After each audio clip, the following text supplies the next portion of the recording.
Hey everyone, welcome back for another deep dive.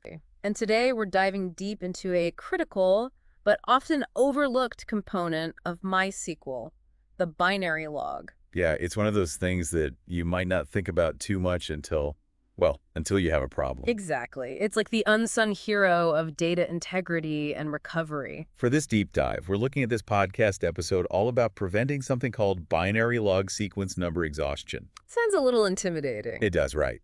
But don't worry, by the end of this, you'll understand exactly what these logs are, why they're so important, and how to avoid any potential disasters. That's right. No need to panic. Just come along for the ride. So, first things first, what exactly are these binary logs? Well, imagine you have this super detailed timeline of every single change that happens in your database. Okay, every change. Every single one, every edit, every update, every time the structure of a table gets tweaked. It's all meticulously recorded in these binary logs. Interesting. So, like a history book, but for data. Yeah, that's a great way to put it. And this history book is crucial for a couple of big reasons. Replication and recovery. Okay, hold on. Let's break those down one by one. What's replication? So replication is all about keeping your data consistent across multiple servers. It's super important for large-scale applications where you might have your database spread out across a bunch of different machines. Gotcha. So the binary log helps keep everyone on the same page. Exactly. Now, recovery is the other big one. Recovery meaning like if something goes wrong. Exactly. Point-in-time recovery, to be specific. The binary log acts like a time machine, letting you rewind the database to a specific moment in the past. Wow, that's pretty powerful. So it's like a constantly updating backup, a time machine. That's pretty impressive. It is. But there's another layer to this whole thing, this sequence number business. That's where things can get a bit trickier. Yeah, the episode title mentioned something about sequence number exhaustion. Right. So every single entry in that binary log, every change, every event gets its own unique sequence number. So each event gets a number. Yep. And it's a pretty simple system. It starts at 1 and increases with every new event. Easy enough. But there's a catch. This numbering system can reset under certain conditions, like if the server restarts, or if a log file reaches its maximum size, or if you manually flush the logs. Flushing just means forcing MySQL to write what's currently in the log buffer to the disk. Okay, so we've got these numbered events, and those numbers can reset. Makes sense. But I have a feeling this numbering system isn't infinite, right? You're catching on. MySQL uses a 32-bit integer for those sequence numbers.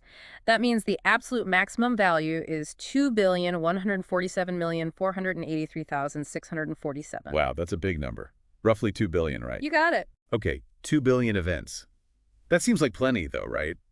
Like, do databases really generate that many events? Well, it depends. For a typical website or application, it might take a long time to hit 2 billion. Yeah, that makes sense. But think about some of those really high volume systems, like a high frequency trading platform processing millions of transactions every second, or a massive social network with constant user activity. Oh, I see what you mean. They could burn through those sequence numbers way faster. Exactly. And that's where you run into trouble. If you actually hit that sequence number limit, well, things can get a bit messy. Well, like the system crashes kind of messy? Well, maybe not a full-on crash, but you can't make any further changes to the database. No edits, no updates, nothing. Whoa, so everything just grinds to a halt. Pretty much. And replication can start lagging behind, potentially causing inconsistencies across your servers. And worst case scenario, you could even lose data that hasn't been properly replicated or backed up yet.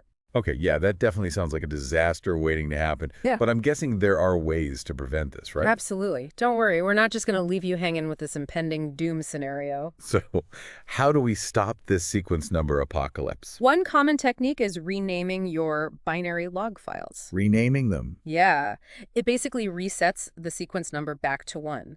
Think of it like archiving a volume of our timeline and starting a fresh new one. Okay, I kind of get it. But we also have to update the index files, right, to reflect those changes. Spot on. You absolutely need to make sure your index files are in sync. But renaming files manually can get a little tedious. Yeah, especially if you're dealing with a really busy system. Right. That's where MySQL's configuration options come in handy. Oh, so there are more automated solutions. Yep. You can set a maximum size for those binary log files so they're automatically rotated before they hit that scary sequence number limit. You can also configure MySQL to automatically purge those older binary logs based on time or specific events. That way, you keep things manageable and prevent your disk from filling up with logs you don't really need anymore. Okay, so basically, being proactive is key here. What about monitoring? Are there any warning signs we should look out for? Oh, definitely. Keep a close eye on those error logs. MySQL will usually give you a heads up if you're getting close to that sequence number limit. Good to know. Yeah. Any other tips? Yeah. You can also use the show master status command to track the current sequence number and see how quickly it's going up. It can help you predict when you might need to intervene. So a little bit of vigilance can go a long way. And of course, like with any database changes, it's always best to test things in a non-production environment first. Absolutely. Never test in production. It seems like understanding binary logs and the sequence number issue is crucial for anyone running a MySQL database. It's not just a set it and forget it kind of thing. And not at all. Now that we've dug into these potential issues and how to deal with them, what about all the other little things that could go wrong with databases? Oh, yeah. There are always more things to learn about and explore when it comes to database maintenance. So many hidden dangers lurking in the digital depths. What other aspects of database maintenance might deserve this kind of deep dive treatment? It's definitely something to think about. It is.